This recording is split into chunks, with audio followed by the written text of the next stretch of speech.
জবান দিয়া দুনিয়া আখিরাতে লাভবান হইবার যত জিনিস আছে এর মাঝে হইল কোরআনে পাক। ই পুঞ্জি আল্লাহ তালা আপনারা যখন দিছই সহিভাবে কাম করতে পারলে দুনিয়া আখিরাতেও আল্লাহ ফায়দা দিবা। সূরা ফাতিহা ওগুলো ও নিয়তে পড়ুক আল্লাহ হর শিফা মিন কুল্লি দাইন ফরমাইছেন যে সকল বেমারের দোয়াই।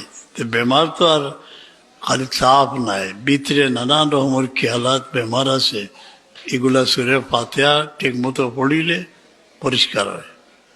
স্টোন হয়ে গেছে পাথর, মদিনার চিকিৎসা হইয়া দিয়েছেন যে এক্সট্রা ভার্জিন অলিভ অয়েল যেটা আছে ওটার মাঝে 7 বার সূরা ফাতিহা পড়িয়া 3 বার আলান্তরা 3 বার রেগিরা পড়িয়া ফু দিয়া দূরে দূরে খাইলে ফায়দা করে, গলি যায় অনেক সময়।